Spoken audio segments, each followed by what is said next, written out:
Hello and welcome back for chapter 1. This is section 1.4.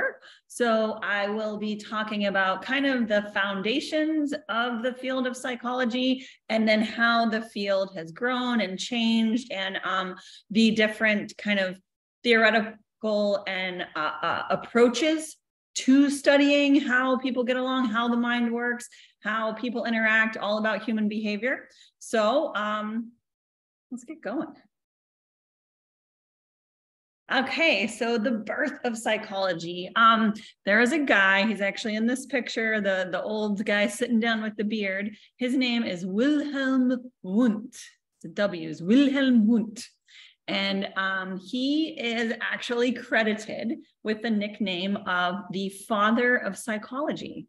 So he was the very first person to create a formal psychological laboratory. So he worked at the University of Leipzig, and this was in 1879.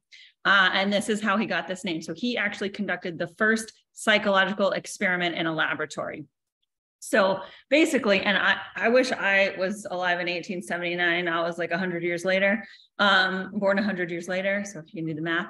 But so he did like the simplest experiment. Basically, he just had this little platform. So he had this little metal ball and he would drop it onto the platform. And so he told the participant, when they heard the ball hit the platform, they had to press a key. And he basically just timed how quickly they pressed the key. That was his experiment. And he's the frickin' father of psychology. Give me a break. Okay, but so he had actually been, Wilhelm Wundt had been trained in medicine and physiology. And so he was kind of interested in what are the physical components to like how our brain, our mental processes. So a lot of times you'll see, as we talk about the history of psychology, the psychologists at the time were influenced by other scientists that were making discoveries around the same time. And one of the things that was happening during this time is that scientists, chemists, and physicists were kind of figuring out that matter is composed of atoms. So there are all these little structural, tiny little pieces that make up the whole thing. So Wundt thought, well, maybe that's how our mind worked, that we have these basic elements of our mental experience and it adds up to our thinking. Okay, so this perspective is called structuralism. And actually Wundt and his student, one of his students, Edward Titchener, are the guys who are kind of credited with coming up with this theoretical perspective. So it's this idea that the structure of a thought are our basic elements of our mental experiences. These guys a lot of times use what's called introspection. So they would just like, if you're doing this experiment where you drop the ball and press the button, just you ask the person, well, what kind of was going through your mind when this was happening? So it's the self-observation where you try to identify what your thought process was, and then you report it or whatever you were feeling or sensations. Okay, so that is the story of the father of psychology. So Titchener went on to kind of expound on this idea, and his approach to psychology paralleled the general trends of the physical sciences. So the idea of kind of breaking things into those elements, but that is structuralism. That's kind of where it started. There's some other, we have these modern perspective, but there's some psychological roots. So the biological perspective is one. The biological perspective is kind of the medical model of psychological disorders. So it emphasizes that psychological disorders could be caused by something physical, like a brain tumor, or imbalance in neurotransmitters in the chemical system. But the idea is basically that it's like an illness. So if it's an illness, it can be treated with medicine. So that's the biological perspective. The evolutionary perspective is highly influenced by what's called functionalism. So this was going on in the late 1800s, and functionalism was kind of working in parallel to some of the discoveries of Charles Darwin. So the name of the psychologist who kind of came up with this idea was William James. And James basically said, we have certain behaviors, we behave in a certain way because at some point in our evolutionary history, it would help us to survive. right? So the evolutionary perspective is all about, basically for a species to thrive, they have to survive and reproduce. So any behaviors, any adaptations that increase the likelihood of those two things are going to be carried along from generation to generation by survival and reproduction. Stay alive, have sex. That's what you're supposed to do. So James looked at psychological behavior, so why we do certain things, as at some point in our existence or in the human species evolution, they would benefit us, be an adaptation to help us. So that's why our brains work the way they do. The psychodynamic perspective kind of focused, that was Freud, kind of focused on the unconscious motivations, mental processes, hidden desires. Freud kind of brought in psychodynamic theory as part of this. So it is the psychodynamic perspective. He said that, the existence of the unconscious mind, we all have these kind of unconscious motivators that we're not really aware of, but that are influencing our behavior all the time. He popularized the use of psychological principles for explaining everyday behavior. His theories are discussed in literature courses, pop culture. However, Freud's ideas were kind of widely criticized because, number one, he had theories that you couldn't really test with like a research experiment. Like, how do you test if someone has Oedipus complex? The other thing is that his views and theories were largely negative and overemphasized sexuality and aggression. So even though he's kind of a hot topic, he did take a lot of criticism, but his work does persevere. Particularly, you'll see that when we get to the chapter on personality, because he's kind of the father of personality psychology. The behavioral perspective. So these are the behaviorist guys like Thorndike, Watson, Skinner, Pavlov. We'll talk a lot more about this when we do the learning chapter, but it basically looked as an external cause for our behavior. Okay, so it kind of related, like, people are kind of like animals. You can train them. You can cause them to do something by training them. So that was very much the behaviorist perspective. The sociocultural perspective emphasizes that people, our society, our cultural beliefs, and kind of how we're raised, and those underlying, influences have a significant influence on our behavior. So for instance, like whether you come from an individualistic behavior or a more collectivist, individualistic society. So that's kind of the me, I do things, or collectivist society is more like you work for the good of the group. That can influence your behavior quite a bit. So that's the sociocultural perspective. It also takes into account your actual culture, your race, your ethnicity, your religion, your language, all of those things.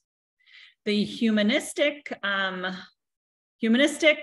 approach or perspective came around right in the 1960s. So this was American psychologists, particularly Carl Rogers and Abraham Maslow. They were interested in kind of some of the more positive psychology aspects that we see now, that people are genuinely good and that people want to improve themselves, and they're motivated to improve themselves. So it kind of, instead of focusing on like what went wrong in people's life, it was more about asking like, well, what makes a person good? So psychodynamic or psychoanalytic perspective was very like, people are bad, people are terrible, your desires make you want to do horrible things. The humanists were like, maybe people are good. Maslow particularly, we will look at his work when we get to the chapter on motivation, because he had this very significant theory of what motivates people to do things. It's called the pyramid of motivation. The cognitive perspective. So this was kind of in the 1950s. The behaviorists, they were the ones who were like, people can just be trained. They were challenged by this other perspective. Well, wait a minute, we are different from animals because we can think and problem solve. And so they looked at kind of the internal processes. They began studying things like memory, problem solving, how we develop our expectations, our belief systems. And Ulrich Neisser was a significant contributor to this perspective. So this was kind of, right in that kind of 50s, 60s time point. The Gestalt viewpoint is kind of against the structuralism. So remember, structuralism broke things down into all the little individual units. The Gestalt viewpoint was like, you have to consider the whole thing instead of just considering the sum of its parts, right? It's the whole thing that matters. And this kind of contributed to how we understand consciousness. And Max Wertheimer was a big influencer in this viewpoint. And then of course, the eclectic perspective is just kind of combining several things into one, because all of these things all of these approaches are very specific, but it's probably more a combination of all of it that really explains how kind of humans see themselves and interact with the world and each other. Okay, there are some specialty areas in psychology really quick. There's cross-cultural and multicultural psychology that looks at cultural differences that influence our behavior, our way of thinking. Developmental psychology is all about looking at how humans change from birth to death, basically looking at like childhood development, how our brains change, how our bodies change, how our way of thinking changes as we grow, the impacts of puberty, things that happen as you're an adult in older age, where you have certain cognitive deficits and certain declines in some of your faculties. So that's all human development. Educational psychology is just that, looking at how the educational system or how the school system impacts how we think. Forensic psychology is, of course, the psychology of committing crimes and helping detectives solve crimes. It's like my favorite kind of stuff to watch on TV. Human factors psychology is looking at how people interact together based on their own personal factors. Industrial and organizational psychology becoming very popular now, where you look at how people work together in the workplace, in an organization, and that certain people are better at a leadership role and certain people work better in teams and trying to just like increase the productivity at work. Social psychology is all about how we interact with other people, how the presence of other people can actually influence our behavior. And then finally, sports psychology is just looking at how athletes, particularly the way they think, what motivates them. So these are just a few of the specialty areas in the field of psychology. And then finally, looking at some standouts from our female and minority groups. So Margaret Washburn was the first woman to be awarded a doctorate, and that was in 1894. Francis Sumner was the first Black American to receive his doctorate in psychology, went to Howard University. And he is known as the father of African-American psychology, so a specific sect. And then Inez Prosser was the first Black American woman to receive her doctorate in psychology, and this was in 1933.